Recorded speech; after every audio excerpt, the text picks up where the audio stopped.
Yan. Sana makisama ang weather. Medyo makulimlim.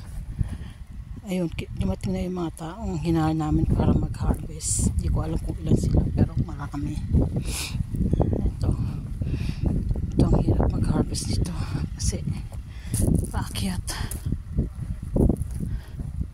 Saan na sila? Ayun yung asawa ko tsaka anak ko. Nag-ano sila, kakarga ng mga ubas na hinarvest na. Dadali sa bahay. Ayun. Mga iba't ibang lahi yan. Merong Pakistan, merong taga Bangladesh, merong taga African, merong taga Albanese, merong Romanians, halo-halo, mix sila. Ayun.